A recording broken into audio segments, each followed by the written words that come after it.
નમસ્કાર વિદ્યાર્થીઓ, TYBA Sanskrit paper 16ની આપણે ચર્ચા કરતા હતા, જેનો વિષય હતો સાહિત્યિક નિબંધો. આજે ફરી એક વખત આપણે એક નવા નિબંધની ચર્ચા કરવાના છીએ, જેનું નામ છે ઉપનિષદોનું તત્વજ્ઞાન. તો ઉપનિષદો એ પાયો છે.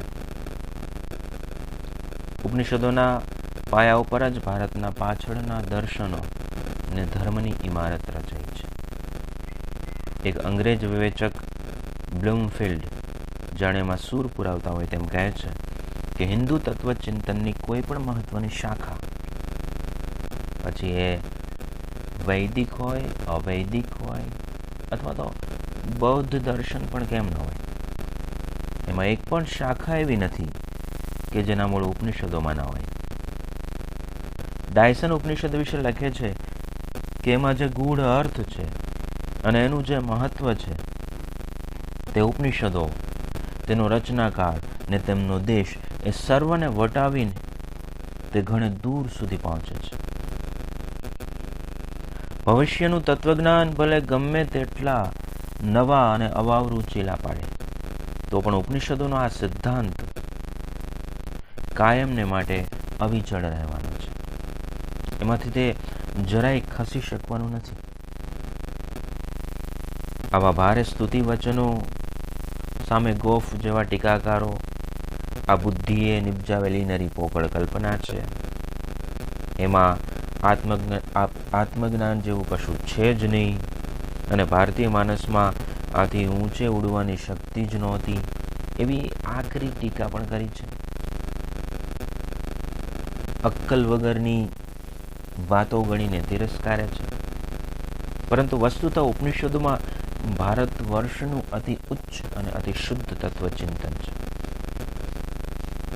જે ઈસવીસન પૂર્વે 1300 વચ્ચે થઈ ગયેલા ઋષિમુનિઓએ આપ્યું છે. આમ તો ઉપનિષદો એ વેદાંત છે. વેદમાં સંહિતા, બ્રાહ્મણ, આરણ્યક અને ઉપનિષદોનો સમુદાય ગણાય છે. ચારે સંહિતાઓની શાખા પ્રશાખામાં વિસ્તરેલ અનેક ઉપનિષદોમાં ગદ્ય અને પદ્ય અને મિશ્ર રૂપે રચાયેલા ઉપનિષદોની સંખ્યા કુલ મળીને 108 જેવી મનાય છે. કેટલાક ઉપનિષદો તો અતિ અર્વાચીન ગણી શકાય તેવા છે. અતિ પ્રાચીન મનાતા 10 ઉપનિષદો ને જોતા પ્રોફેસર JS મેકેન્જીનું વિધાન સાચું લાગે છે કે વિશ્વને વિશે એક અખંડ અને એકધારો સિદ્ધાંત શોધી કાઢવાનો જે વહેલો જગતમાં પ્રયાસ થયો, એનું જ વર્ણન ઉપનિષદોમાં છે. હવે ઉપનિષદ શબ્દનો અર્થ શું છે તે સમજીએ. તો ઉપનિષદ શબ્દ ઉપ પ્લસ ની પ્લસ ધાતુ સદમાંથી ઉતરી આવેલો શબ્દ છે. ઉપ એટલે પાસે, ની એટલે નીચે અને સદ એટલે બેસવું. તો ગુરુ પાસે નીચે બેઠેલો અંતેવાસી એટલે કે શિષ્ય, અર્થાત ખાસ શિષ્ય ને જ આ વિદ્યા ભણાવાતી. આથી આવી રહસ્યમય વિદ્યા ઉપનિષદ કે રહસ્યના નામે ઓળખાય. વળી વેદના અંત ભાગે હોવાથી એ વેદાંત પણ કહેવાય છે. વેદનું તારતમ્ય તેમાં સચવાયેલું હોવાથી પણ તેને વેદાંત રૂપે ઓળખવામાં આવે છે. સદ ધાતુ ગતિ અને હિંસાના અર્થમાં પણ વપરાતો. આપણા અજ્ઞાનનો નાશ કરી સત્યની પ્રાપ્તિ કરાવનાર અર્થાત સત્ય સુધી પહોંચાડનાર જ્ઞાન કે વિદ્યા છે.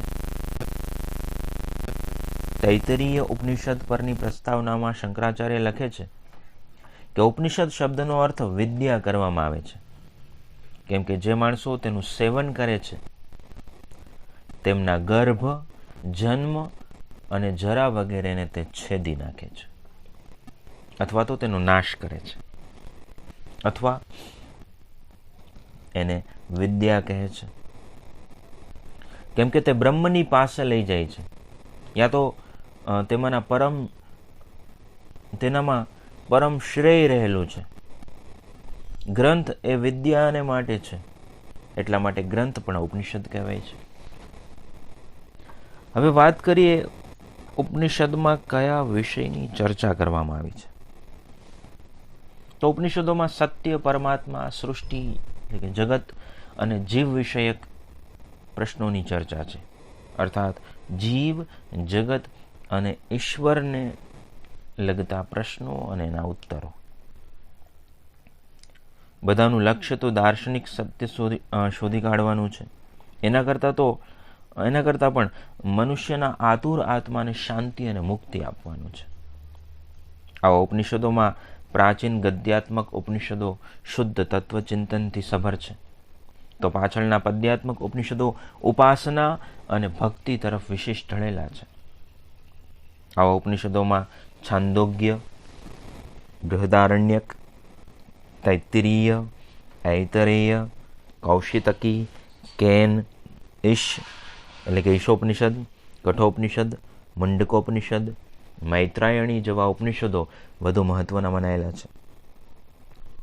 આમાં મહિદાસ, ઐતરેય, રૈકવ, શાંડિલ્ય, સત્યકામ, જાબાલ, ઉદ્દાલક, શ્વેતકેતુ, નચિકેતા, બાલાકી, યાજ્ઞવલ્ક્ય, ગાર્ગી, મૈત્રેય જેવા નામો વધુ પ્રસિદ્ધ છે.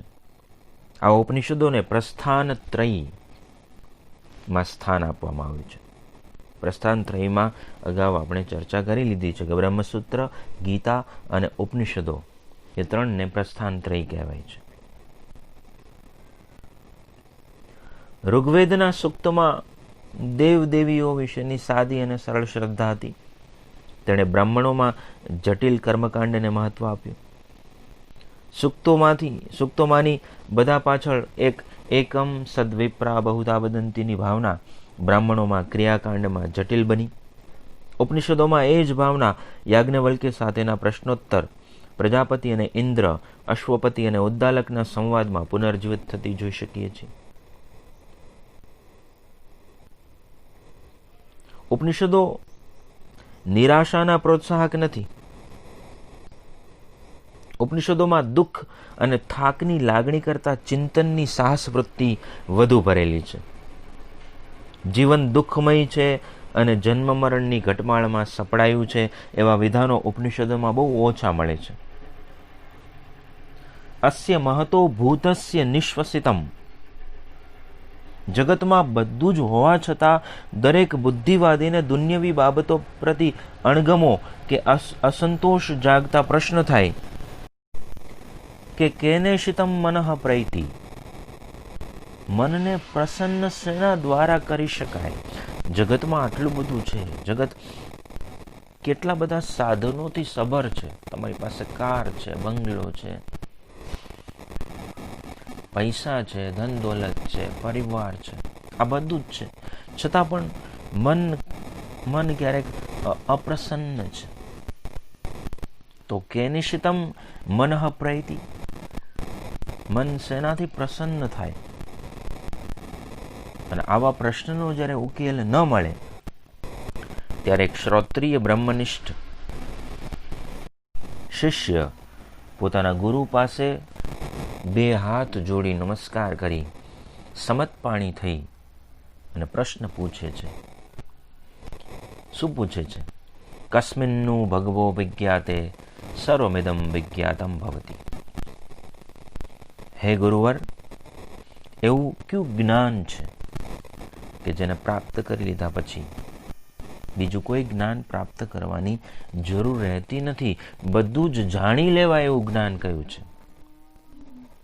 ત્યારે સાચી જિજ્ઞાસાની પ્રતીતિ થતા મુંડક ઉપનિષદ કહે છે કે તેવી બે વિદ્યાઓ છે. દ્વે વિદ્યે વેદિતવ્યે પરાચ અપરાચ. તો બે વિદ્યાને જાણવી જોઈએ. એ કઈ છે? એક પરાવિદ્યા અને બીજી અપરાવિદ્યા. પરા એટલે જેનાથી બ્રહ્મની પ્રાપ્તિ થાય છે. પરા યયા બ્રહ્મ અધિગમ્યતે. અને ધીમે ધીમે લાગે છે કે નાલ્પે સુખમસ્તિ ભૂમૈવ સુખમ. અને એટલા માટે જ બૃહદારણ્યક ઉપનિષદ કહે છે કે અસતોમાં સદગમય તમસોમાં જ્યોતિર્ગમય મૃત્યોર્માં અમૃતમ ગમય. અને આ જેના તરફ ગમન થવાની વાત છે, અભિલાષા છે, તે છે પરમાર્થ, સત્ય સ્વરૂપ પરમાત્મા.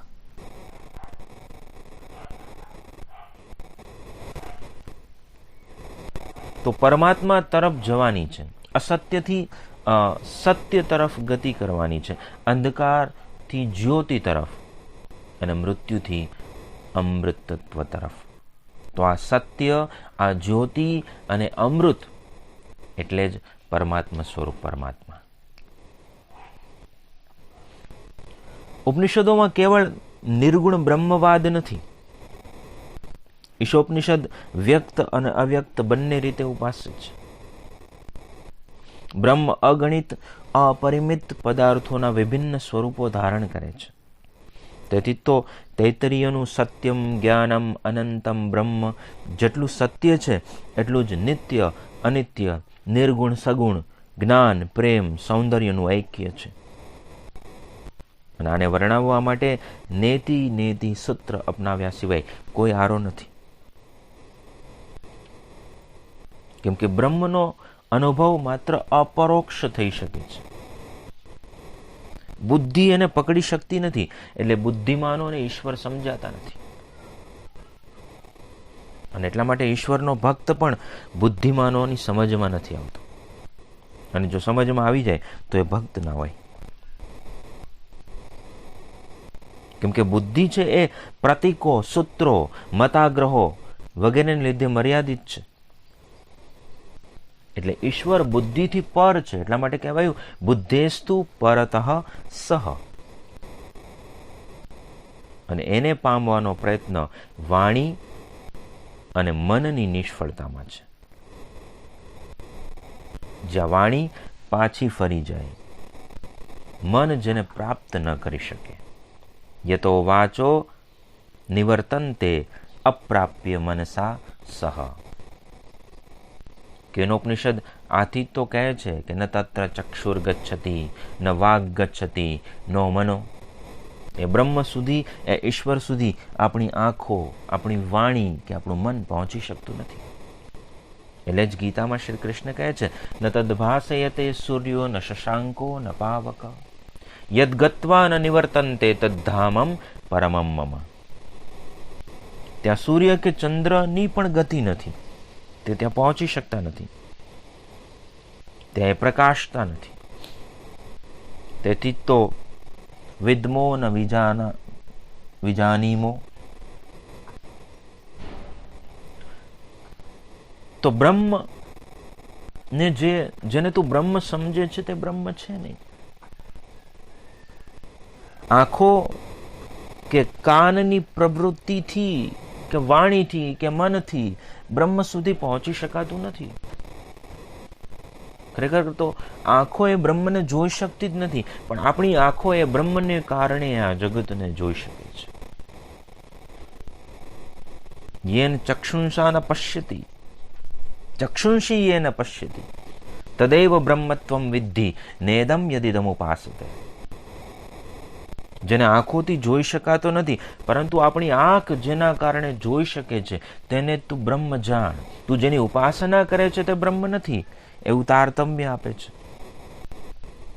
યાજ્ઞવલ્ક્ય પણ કહે છે કે બુદ્ધિની 10 કાળ, કાર્યકારણ આદિ મર્યાદાઓ તેના સ્વરૂપોનું આકલન કરવામાં બાધારૂપ છે.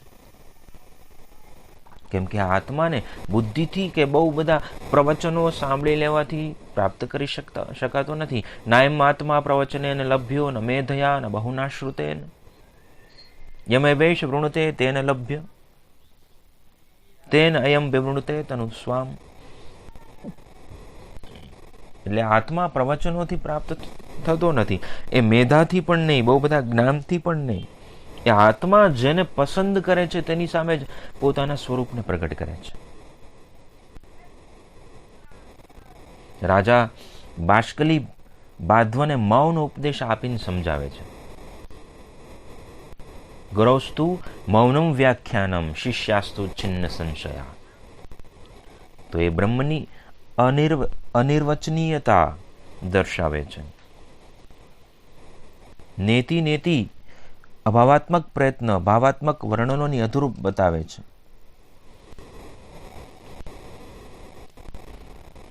તો સમગ્ર જગતની અંદર બ્રહ્મ એકમાત્ર વ્યાપેલું છે. એટલા માટે આમ તો સર્વત્ર બ્રહ્મ છે જ, કેમ કે બ્રહ્મ જ એકમાત્ર જગતનું ઉપાદાન અને નિમિત્ત કારણ છે. એ એક જ છે અને એની ઈચ્છા થઈ કે હું ઘણા બધામાં પરિણમું, અને એટલા માટે આ જગત એ બ્રહ્મનું વિવર્ત છે. એકોહમ બહુશ્યામ, એમની ઈચ્છાથી જગત સર્જાયું. બીજી રીતે કહીએ તો દરેકનું આદિ કે મૂળ કારણ તે બ્રહ્મ જ છે. આ જગતમાં બ્રહ્મ એવી રીતે વ્યાપેલું છે, પાણીમાં જેમ મીઠું ઓગળે તેમ સૃષ્ટિના અણુમાં એ બ્રહ્મ તત્વ છે વ્યાપેલું છે. અગ્નિમાંથી તણખા ઝરે, કરોળિયાના શરીરમાંથી તંતુઓ નીકળે અથવા વીણામાંથી મીઠા સૂર નીકળે, તેમ આ જગત ઉત્પન્ન થયેલું છે. પાણીમાં મીઠું ઓગળી જાય પછી એ મીઠાને શોધી શકાતું નથી, છતાં પણ પાણી ખારું છે. અગ્નિમાંથી તણખા ઝરે તો અગ્નિ જરા પણ ઓછો થતો નથી. કરોળિયાના શરીરમાંથી ગમે એટલા તંતુઓ નીકળે તો પણ એ કરોળિયો ઓછો થતો નથી. એમ બ્રહ્મમાંથી આ જગત ઉત્પન્ન થાય, છતાં બ્રહ્મ તો તેવું ને તેવું જ રહે છે. એમાં કોઈ ફેરફાર થતો નથી. સૂર્યમાંથી ગમે એટલો પ્રકાશ આવે છતાં સૂર્યમાં ફેરફાર થતો નથી. તેમ કાર્ય ઉત્પન્ન થવા છતાં કારણમાં ફેરફાર નથી થતો. તેમ જગત ઉત્પન્ન થવા છતાં બ્રહ્મમાં ઉણપ આવતી નથી. આમ જગતની ઉત્પત્તિમાં કેટલાકને મતે પરિણામવાદ રહેલો છે. પ્રતીકો અને રૂપકો તો કાર્યકારણનું સામ્ય બતાવે છે. બાકી જગત તો બ્રહ્મનો વિવર્ત છે. વાચારંભણ વિકાર એ તો બાહ્ય છે. મૃતિકેત્યેવ સત્યમ, અંતે તો નરસિંહ મહેતા કહે છે કે ઘાટ ઘડિયા પછી નામ રૂપ જુજવા, અંતે તો હેમનું હેમ હોય. તો આ બધું સોનું જ છે. બ્રહ્મ લટકા કરે બ્રહ્મ પાસે, આ બ્રહ્મ જ છે. જીવ પણ બ્રહ્મ છે, એટલા માટે જીવો બ્રહ્મૈવ નાપરા. બ્રહ્મ લટકા કરે બ્રહ્મ પાસે, પરંતુ આપણને જગતમાં બ્રહ્મ નથી દેખાતું. આપણને તો ચારે તરફ દ્વંદ્વો જ દેખાય છે. તો વાસ્તવમાં આ બધું બ્રહ્મનો જ વિવર્ત છે, એનું જ બીજું સ્વરૂપ છે.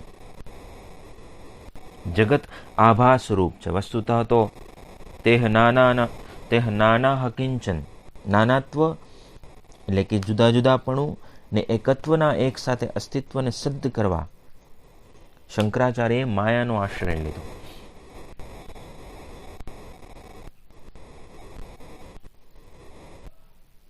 બ્રહ્મ સર્વથા નિરપેક્ષ હોવાથી સંબંધ રહિત છે. તેનો જગત સાથે સંબંધ કેવી રીતે છે? તે અનિર્વચનીય છે. બ્રહ્મની હસ્તી માટે જગતનું અસ્તિત્વ અનિવાર્ય નથી. જેમ કે નેકલેસ માટે સોનું અનિવાર્ય છે, પણ સોના માટે નેકલેસ અનિવાર્ય નથી. ઘડો બનવા માટે માટી અનિવાર્ય છે,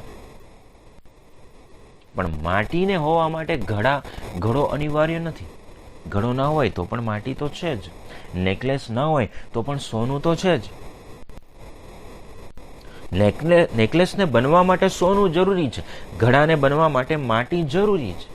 એમ બ્રહ્મના અસ્તિત્વ માટે જગતનું અસ્તિત્વ જરૂરી નથી. કેમ કે ઘડો પણ મૂળ તો માટી જ છે. એટલે ઘડો હોય કે ના હોય, માટી તો હોવાની જ.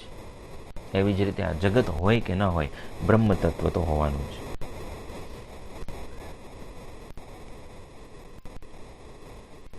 તો આવી અવસ્થામાં આત્મા અને અનાત્મા મતલબ માઇન્ડ એન્ડ મેટર પારસ્પરિક અસર દ્વારા વિશ્વનો વિકાસ સાધે છે.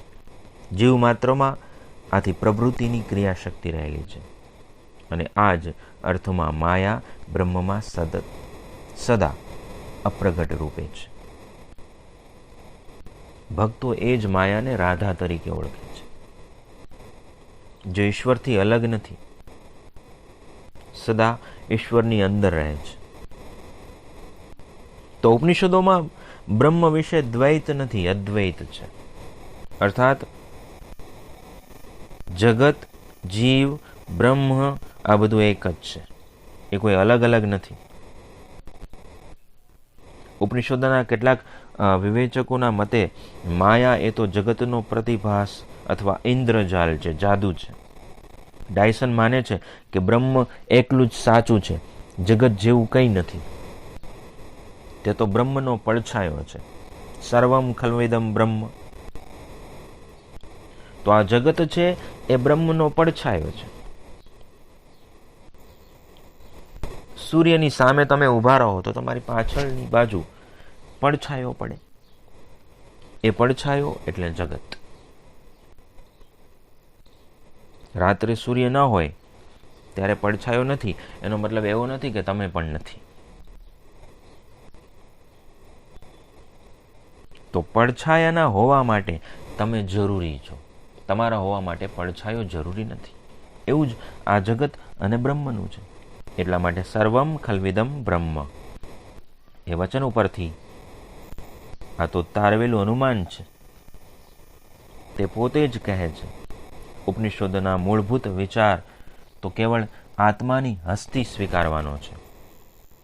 અનેકત્વ અને વિકારો અર્થાત ફેરફારોનો આભાસ દેખાડનારી જે કુદરત છે તે કેવળ માયા અથવા ઇન્દ્રજાલ છે.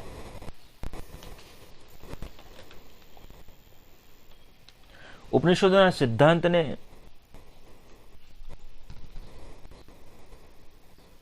એન્થિઇઝમ કહે છે. પેન્થિઇઝમ. પેન્થિઇઝમ એટલે ઈશ્વર વિશ્વરૂપ છે, વિશ્વાધિક નથી. બ્રહ્મ અને જગત જો એક અને અભિન્ન બની જાય તો આવો વિશ્વરૂપવાદ પેદા થાય. એટલા માટે પૂર્ણમદઃ પૂર્ણમિદમ પૂર્ણાત પૂર્ણમુદચ્યતે પૂર્ણસ્ય પૂર્ણમાદાય પૂર્ણમેવાવશિષ્યતે. ત્રિપાદસ્યામૃતમ દિવી ત્રિપાદૂર્ધ્વ ઉદય તત્પુરુષ અતિષ્ઠત દશાંગુલમ. એ પુરુષ સૂક્તમાં તમે ભણીને આવ્યા SYBAમાં. તો આવા વિધાનો એક વાતનું ચોક્કસ સમર્થન કરે છે કે વિશ્વ ઈશ્વર રૂપ છે, પણ વિશ્વ ઈશ્વર છે એમ તો ક્યારેય કહ્યું જ નથી. બીજી રીતે કહીએ તો ઈશ્વર વિશ્વમાં છે અને તેની બહાર પણ છે. તે અંતરતમ આત્મા છે, પ્રાણોનોય પ્રાણ, મનનું મન, શ્રોત્રનું શ્રોત્ર, ચક્ષુની પણ ચક્ષુ છે. એ જ અર્થમાં તેને વિશ્વરૂપવાદ અભિપ્રેત છે. તો ઉપનિષદોના તત્વજ્ઞાન વિશે આજે આટલી જ ચર્ચા. આગળની ચર્ચા ત્યાર પછીના લેક્ચરમાં કરીશું. નમસ્કાર.